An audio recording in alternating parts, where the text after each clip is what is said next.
Shalom, salam sejahtera. Renungan malam seiman yang ditulis oleh Dr. Kathleen Lewijaya Kuntaraf dan Pendeta Dr. Jonathan Kuntaraf. Judul renungan malam kita adalah Bersekutu dengan Tuhan. Akulah pokok anggur dan kamulah ranting-rantingnya. Barang siapa tinggal di dalam aku dan aku di dalam dia, ia berbuah banyak, sebab di luar aku kamu tidak dapat berbuat apa-apa. Tinggallah di dalam aku dan aku di dalam kamu. Sama seperti ranting tidak dapat berbuah dari dirinya sendiri kalau ia tidak tinggal pada pokok anggur. Demikian juga kamu tidak berbuah jika kamu tidak tinggal di dalam aku. Yohanes 15 ayat 4 dan 5 adalah ayat inti dari renungan kita malam ini. Kehidupan kekristenan itu ditandai dengan adanya persatuan dengan Allah.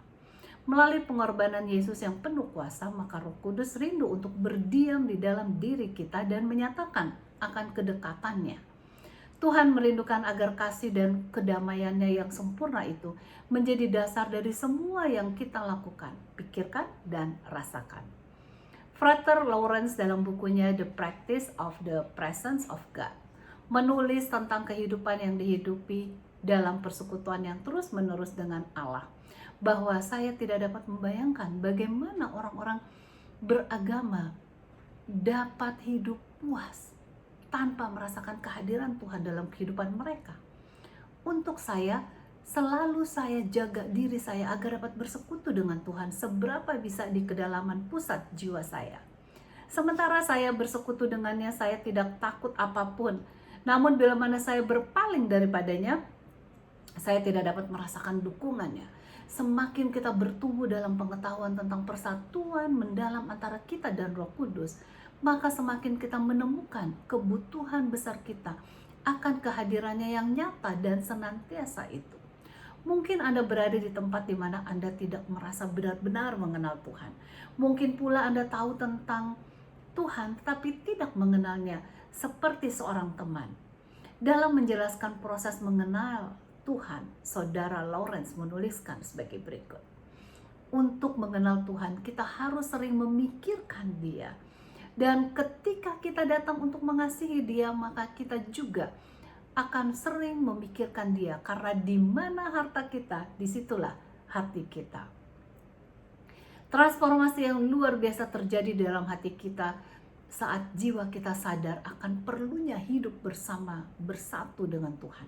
Kasih-Nya memiliki kekuatan untuk menyalakan kita menuju ke gaya hidup yang mencari persekutuan dengan besar dengan Tuhan. Dalam banyak hal Tuhan kita jauh lebih dapat diketahui daripada siapapun, karena Tuhan adalah roh dan sekarang bersemayam di dalam hati orang-orang percaya. Maka Ia dengan sempurna mampu mengungkapkan dirinya dengan cara yang lebih dalam dan lebih dapat diketahui daripada yang dapat Anda akses dari orang lain. Tuhan memiliki kemampuan untuk mengungkapkan pikiran, perasaan, kekuatan, cinta, dan keinginannya dari waktu ke waktu dan dengan cara yang melampaui miskomunikasi yang sering ditimbulkan oleh bahasa manusia. Dia berbicara langsung dengan rohnya kepada Anda agar Anda benar-benar mengenalnya lebih dalam daripada siapapun juga. Pertanyaannya bukan apakah Anda mengenal Tuhan, tetapi apakah kita mau memusatkan kehidupan kita kepada pengetahuan tentang Tuhan? Semoga kehidupan Anda ditandai dengan hadirat dan kasih Tuhan dari waktu ke waktu saat Anda berusaha berjalan bersamanya dalam segala hal yang Anda lakukan. Tuhan Yesus memberkati.